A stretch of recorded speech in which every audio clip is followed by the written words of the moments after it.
On Friday, August 2nd, Christopher Gregor was sentenced to 25 years in prison. Hello, my name is Lelli, and welcome to my channel. If you're new here, don't forget to subscribe and activate the notification bell to stay up to date on all upcoming videos. Let's get started.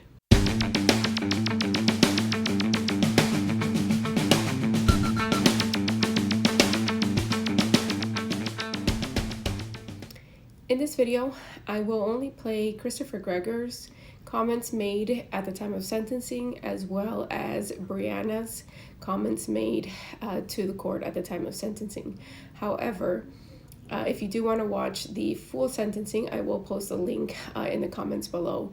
During sentencing, there were some family members that spoke for both sides. The judge goes into great detail about the things that he is allowed to consider and the things that he is not able to consider. The state filed motions requesting aggravating factors, and the judge explains why he could not consider some of those factors in aggravation. There's also a lot of conflicting statements made regarding Christopher. The victim's family paints the picture that Christopher is a monster, while the defense side paints a picture that he was a loving father. So the judge has to balance that out and determine what the sentence would be. The judge also explained that he received hundreds of letters from all over the United States, even some countries outside of the US. However, he explained that he was not able to consider those. He was not even able to read those because those people were not considered victims under the law. Christopher Gregor addresses Breanna. He also does not admit to any wrongdoing. But let's take a look. Please go ahead. I just want to say thank you for the opportunity to speak today. And Breanna, we haven't talked since Corey passed away. With everything that has been said, I just want to tell you that I'm sorry that you lost Corey. He was, to say simply, the best. I know we'll miss him for the rest of our lives. And the 2 years that I knew Corey were very difficult, but they were the greatest years of my life. And he was a happy, energetic, loving, radiant young boy who flourished in his life in all aspects the last year of his life. And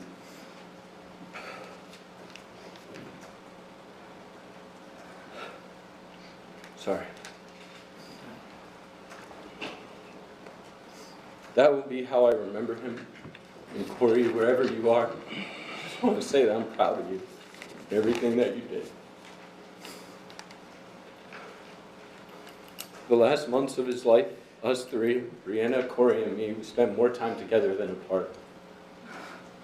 All those hikes and walks, trips to the beach, time spent playing football and all the other sports, going to Sky Zone, the park, the playground, sledding, and all of that, I saw how much Breanna loved Corey, how much he loved her, and how well we could co-parent together. Those memories and all the good times, they'll be what I remember, and they helped me get through the tough days. And I hope that they can help you too, Breanna. I'm sorry you believe I could have done this to our son, and it pains me to know that you view my actions those months together as ingenuine, that I could have hurt the most important person in my life. What happened on March 20th was inexcusable. To you, Breanna, your family, and mine, I want to apologize that you had to see Corey treated that way. He never deserved it. I understand this single moment will overshadow all of the others, but it's not representative of who I am, who Corey was, and his relationship with me and him. I want to assure you that on April 2nd, I did nothing to cause Corey's passing. I didn't hurt my son. I loved him and I still do. I regret not bringing him to the hospital sooner. I didn't know how sick he was. I didn't know. I just thought he was tired.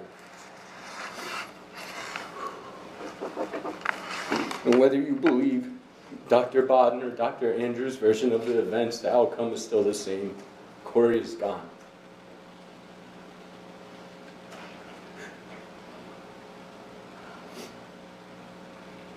He had so much to give this world, and he still can. What we do in his memory, for his memory, things that he would want us to do, that's all we have now. To the court staff, sheriff officers, to the jury, and to you, Your Honor, thank you for being professional through this whole process. I understand you have a job to do today, Your Honor. Sentence me for the crimes I've been convicted of today. I ask that you could please consider all of the evidence presented in and out of this courtroom when making your decision today. I ask you to sentence me fairly, taking into consideration my entire life, and not just based on the 12 days. Thank you. Thank you for your comments, sir. In this clip, you will see Breanna's statements to the court. Your Honor, my name is Breanna Micciolo, and I appear before you today not only as a grieving mother, but also an advocate for justice. On behalf of my son, Corey, I stand here before you to plead for justice that Corey rightfully deserves, and to press for the maximum sentence of Christopher Gregor, whose actions have inflicted irreparable harm in our lives. For you to fully understand the gravity of the situation, I will flash back to the July of 2013.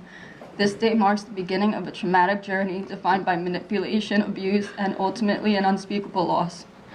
At 16, I first met the defendant, who was 21 at the time. He proceeded to feed me drugs, alcohol, and took complete advantage of me, which led to the conception of Corey.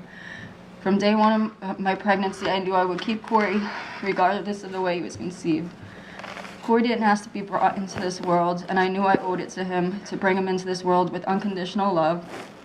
Corey was and still is my life, my world, and my everything. I would also like to speak about my past, which I am not 100% proud of. You heard a lot about it throughout the trial, and so did a lot of the world. It was very upsetting for that to come out because I've worked extremely hard for many years to be where I am today. I admit I abused drugs, but during the trial it was made out that for some reason my son deserved to be killed because his mom was a drug addict. That is absolutely disgusting. I stand here today, clean and sober, and I know Corey would be so proud of me. Unfortunately, my son is no longer here to tell his story, so I'm here to be his voice and tell his story along with all the others sitting in the gallery who have continued to stand by me.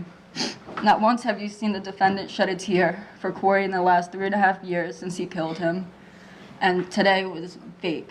I don't believe a word he said, and I don't accept any apologies. He has no remorse for any of the actions he committed, and his only remorse, like you saw today, was for himself because he got caught and convicted. Another reason I could think of is, everything he had done to Corey was done out of spite towards me. Another reason I could think of is he's sick in the head and used Corey as his punching bag. On April 2nd of 2021, it was not the first time that he abused Corey, but it was the last time. He never had an ounce of love for Corey. And to the defendant, Corey was just an inconvenience in his life. He never hugged him. He never praised him. He never told him he was proud of him or that he did a good job. He punished Corey every chance that he could get, and I cannot even begin to imagine what my son dealt with behind closed doors with this man. On April 2nd of 2021, I hesitantly dropped Corey off at the defendant's home, which is a mistake that will haunt me for the rest of my life. I kissed my son goodbye unknowingly for the last time. I wish I knew what was going to happen and I would never let him go. At 3 p.m. the same day, I received a phone call from the defendant where he stated Corey was very sick and he was taking him to the hospital, and then hung up on me after he asked for my insurance card. As an extremely concerned mother, I called him back with no answer and continued to do so along with texts for hours to find out where Corey was and what was going on. For those few hours, my mother and I called every hospital in the area with no luck. The very last hospital finally said he was there. Then there was a knock on the door. It was our local police there to tell me Corey had passed away. My healthy 6-year-old boy who was just alive as well with me a few hours ago is dead. My heart dropped and my whole body collapsed from the shock that took over my whole body. I was unable to breathe. My mind was racing, and I felt like I was no longer inside my body. All I remember is screaming that they had the wrong child because Corey was fine this morning. I actually convinced myself that it wasn't him and they had the wrong kid for a while. My next question was, where is Chris? I needed to know what happened, and he was nowhere to be found until the next day, when I found out he was in Tennessee. No one was able to tell me what happened to Corey except Corey died at the hospital. I couldn't even see my son until a week later at his funeral because his body was evidence. The defendant took away my chance to say goodbye to Corey while he was passing away, and not once did he pick up the phone he was using to converse with many of his girlfriends, to call 911, to seek medical attention, which could have potentially saved Corey's life. Instead, he allowed Corey to suffer silently for hours. Once he realized how bad it was, he threw him in the car and then proceeded to drive 15 minutes to the hospital. He slowly walked Corey into the hospital with no sense of urgency, even when he knew how bad his condition was. I fully believe that if we took Corey to the hospital as soon as he received the lethal blow, he could still be here today. There were many steps he could have taken to save my son's life. Instead, he sat home and let Corey slowly die for hours. Every day since April 2nd has been an absolute living nightmare, and it is now the new reality for me to replay Corey's horrific death repeatedly in my head. It's the first thing I think about when I wake up in the morning, and the last thing I think about before I fall asleep at night. I dread normal conversation with people because I always get asked, how many kids do you have? I say 2, and they follow up asking how old are they.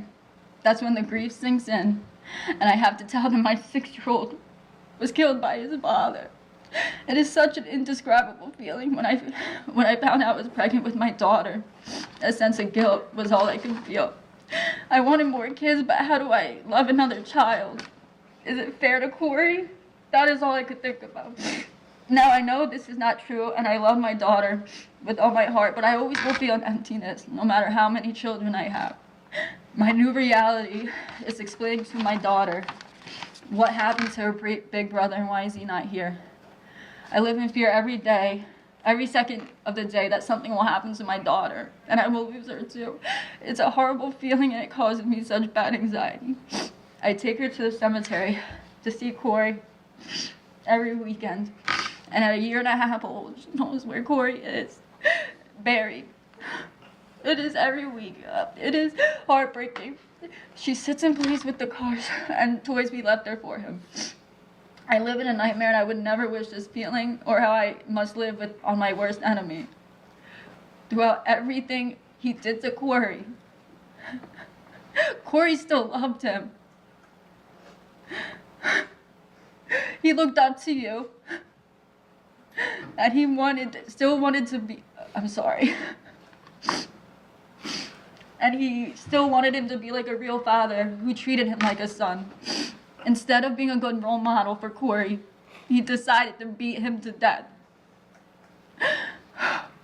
Why? Were you jealous of him? Did you hate me so much that you took it out on Corey? Were you abused as a child? Not that that's a good excuse, because you could have overcome it and became the protector he needed as a child, but instead you became a killer. There was no amount of love in his actions, and only a disturbing amount of hate. It seems like he hated Corey simply because I loved him, and he felt deprived of that love. He couldn't even control himself for long because after the first visit with my son, he started abusing him. My son didn't even know him, and he was beating him. He was abusing him from the first time. I thank God. I hate you for not letting me say goodbye to my son, but I thank God your face is not the last one he saw. I'm sorry. What this monster did was pathetic, disgusting, and I wish him nothing but the worst. One could only hope that karma comes to him quickly. After all he's done, you would hope he'd admit what he's done, but no. Instead of grieving, I had to fight for justice for 3 long years. Go to trial just to relive everything. I had to see that video that I never wanted to see. I didn't have to see it until 2 weeks before this trial. I went 3 years without seeing it. Oh, I'm sorry.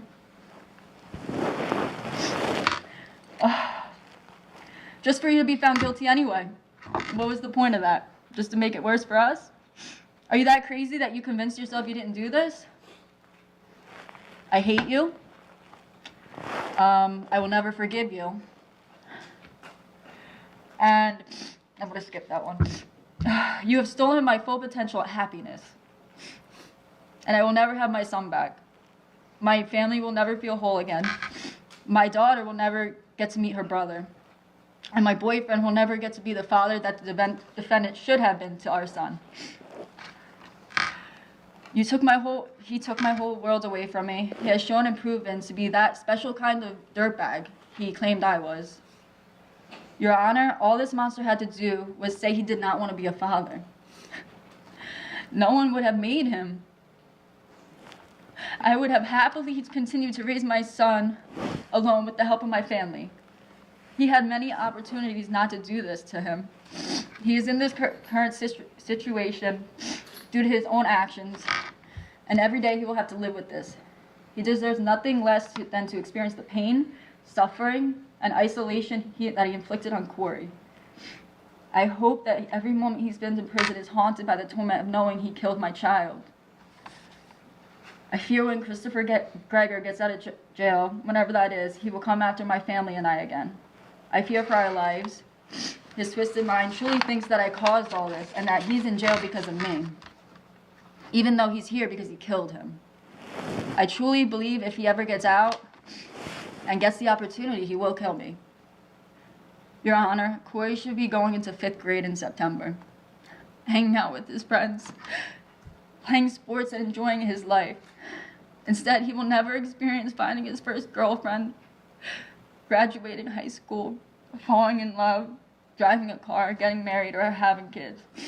Christopher robbed him of his entire future, and Corey could have easily lived until he was 80 years old. He stole over 70 years from Corey and thousands of memories he could have made. I will never see my son again. I miss him and I love him so much. There are countless reasons Christopher deserves the maximum sentence. He rejected what I considered a generous plea deal, which shows how selfish and ignorant he is as a person. I beg you to not allow this injustice to continue, and he must face the full consequences of his actions. Thank you for allowing me to speak, Your Honor. Thank you for your comment. Here in this clip, you will see the judge render his decision to Christopher Gregor. Going then, I'm clearly convinced that the aggravating factors substantially outweigh the mitigating factors. So now I need to impose sentence, and then I'll address the state's request for whether the sentence should be consecutive or concurrent. I've appreciated that everyone has asked me to impose the maximum sentence. And I appreciate the emotion that's involved, the comments, and you've heard many of the things I just said about the treadmill video and the callous behavior. Imposing the maximum sentence is just legally unsustainable by me. There's no appellate court that would say someone with only a very, very minor criminal record should get the maximum. It just doesn't happen despite the public perception that it should happen.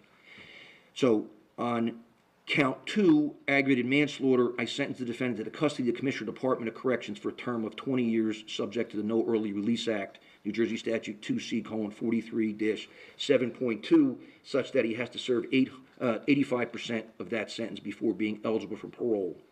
On count 1, endangering the welfare of a child, a second-degree crime, I sentenced the defendant to the custody of the Commissioner Department of Corrections for a term of 5 years. The defendant has 885 days of jail credit. The judge decided for both sentences to be run consecutive to each other, which means that he will have to do 20 years for the manslaughter and then 5 years for the endangerment, and that is because they were done on 2 different dates. Let me know what you think about this sentence. Let me know if you think it's a just sentence. If you have any questions, comments, go ahead and drop them in the comments below. As always, thank you for watching, and until next time.